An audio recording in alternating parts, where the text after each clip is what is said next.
2년 안에 마치려고 했던 대학원 공부를 2년 반 동안 해야 되실 수도 있어요. 안녕하세요, 라고입니다. 오늘은 대학원 진학하고 그리고 지도 교수님을 정하는 데 있어서 굉장히 중요한 거 한 가지를 말씀드릴게요. 저는 대학원에 진학할 때 이 부분에 대해서 고려하지 않았어요. 그런데 졸업하기 전까지 이 부분 때문에 굉장히 많은 학생들이, 굉장히 많은 사람들이 고생하는 것을 보고 제가 야, 이게 되게 중요한 부분이구나 라고 생각한 그런 부분을 오늘 말씀드리려고 합니다. 바로 교수님의 안식년입니다. 일반적으로 안식년의 규정이 다르고 연구년이라고 부르는 것도 있지만 보통 교수님이 6년을 일하셨으면 1년 안식년을 다녀오시게 돼요. 아니면 3년을 일하고 반년을 안식년을 가시게 되는 경우도 있고요. 이런 경우 보통은 외국에 많이 나가십니다. 그래서 외국에 있는 대학에서 연구하시는 분도 있고 외국에서 공부하시는 분도 있고요.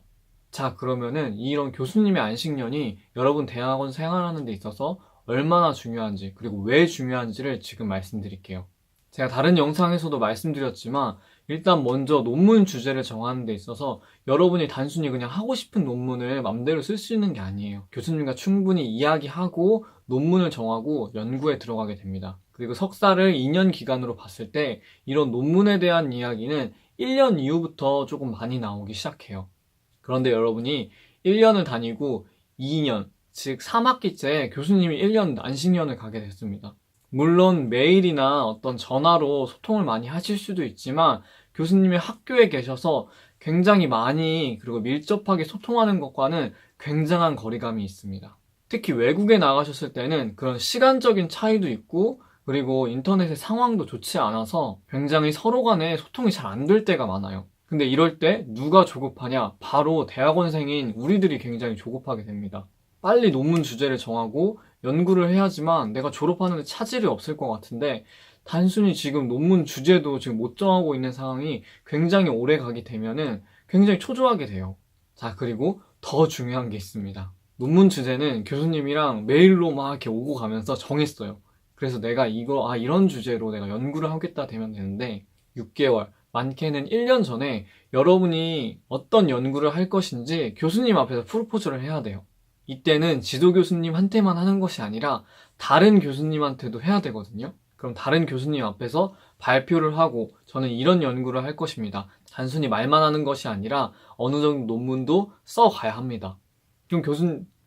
그럼 다른 교수님이 이걸 읽고 그리고 발표를 보고 코멘트를 주세요. 지금 잘못 쓰고 있는 방향이라든지 논문 주제가 안 맞다든지 그냥 코멘트만 주시고 코멘트 받아서 네 참고하겠습니다 이렇게 끝나면 너무 좋지만 프로포절이 너무 미흡한 경우는 불합격을 하게 돼요. 불합격에 하게 되면 학교마다 규정이 다르지만 보완해서 다시 합격이 될 수 있는 곳도 있고 그렇지 않은 곳 중에 다음 학기에 프로포절을 해야 되는 학교도 있어요. 자, 이때 지도 교수님이 학교에 계시다. 그럼 어느 정도 디펜스를 해주세요. 왜냐면 이거를 교수님이 단독으로 결정하는 게 아니라 교수님 회의를 통해서 합격, 불합격을 경하게 되거든요. 내가 조금 부족해도 내가 말을 잘 못해서 내가 전달하고 싶은 내용을 다 제대로 전달하지 못해서 좋은 점수를 받지 못한 경우는 지도 교수님이 이 회의 때 분명히 디펜스를 해주시고 그리고 어느 정도 코멘트를 해주실 수 있어요. 그렇지만 교수님이 안식년이어서 외부에 계신다. 그러면 정말 최악의 상황이 발생할 수 있습니다. 여러분이 2년 안에 마치려고 했던 대학원 공부를 2년 반 동안 해야 되실 수도 있어요.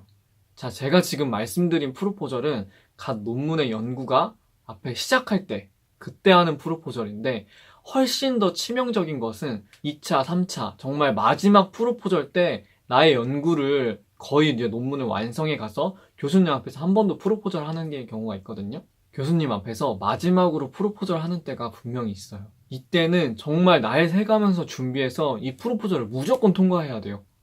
왜냐면 내가 열심히 연구해서 정말 마지막까지 왔는데 이때 반려당하고 이때 불합격되면 진짜 상상만 해도 끔찍한 상황이 발생합니다.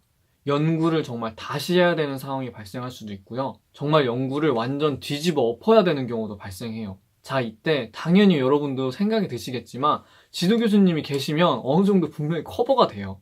다른 교수님이 회의 때 이 논문 조금 너무 빈약하다. 이거 다시 써야 되는 거 아니냐 했을 때 지도 교수님이 이 부분은 이러해서 이게 연구가 뭐 제대로 진행이 안 된 부분이 있다. 이런 부분은 조금 보완해서 다시 쓰도록 하겠다. 이런 식으로 이야기해서 넘어가는 사람이 분명히 있습니다. 근데 교수님이 외부에 계시면 이런 코멘트를 해주실 수 있는 분이 한 명도 없어요. 그리고 보통 대학원에 계신 교수님들을 그냥 라인이라고 쳤을 때 여러분이 지금 지도 교수님으로 밑에 있는 그 라인 외에 다른 라인들의 교수님이랑은 크게 그렇게 관계할 기회가 많지 않아요. 그냥 수업, 정말 논문 막바지에. 그렇기 때문에 지도 교수님이 꼭 정말 힘을 실어줘야 될 때입니다. 이거 정말 치명적이고 정말 무서운 상황이 발생할 수 있기 때문에 여러분들 대학에 들어가셔서 지도 교수님을 정할 때 정말 꼭 참고하세요. 정말 진짜. 제가 왜 이렇게 강조하냐면 물론 저는 제가 2년 동안 있을 때 저희 교수님이 안식년을 가시지 않았어요. 오히려 최근에 안식년에 다녀오셨던 분이셨어요. 근데 저의 동기 중에 안식년으로 가시는 교수님이 계셨는데 진짜 프로포절이나 종합시험 때 뒷패스를 하나도 못 받았어요. 그리고 안식년뿐만 아니라 어떤 교수님이 외국으로 연구를 나가셨을 때가 잠깐 있었는데 그때도 디펜스를 하나도 못 받았습니다. 그래서 제가 지금 기억하는 디펜스를 못 받고 학기를 더 다닌 친구들이 굉장히 많아요. 단순히 정말 2년만 하고 졸업한 게 아니라 정말 적게는 6개월, 많게는 정말 1년 더 해서 졸업한 선생님들이 굉장히 많습니다. 아마 여러분들 대부분이 정말 1도 생각 안 해보신 그런 부분일 건데 꼭 한번 여러분 대학원에 들어가시면 한번 알아보세요.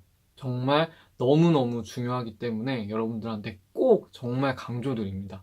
그래서 여러분이 대학원 생활 2년이라고 잡고 2년 안에 교수님이 안식년을 가시는 분이 계시다면은 가급적이면은 여러분 비슷한 라인의 교수님을 선택하시는 게 조금 더 졸업하시는 데는 수월하실 거예요. 나는 죽어도 이 교수님 라인에서 배워야 한다 하시면은 물론 제가 어떻게 막을 수는 없지만 그분들에게는 예기치 못한 상황이 분명히 발생할 수 있기 때문에 정말 잘 준비하셔서 대학원 생활 하셨으면 좋겠습니다. 이상 오늘은 대학원 진학하고 지도 교수님을 배정받는 데 있어서 굉장히 중요한, 굉장히 치명적인 한 가지를 여러분과 같이 공유해 봤습니다. 이상 오늘 영상이 여러분께 조금이라도 도움이 되셨다면 좋아요와 구독하기 버튼을 눌러주시기 바랍니다.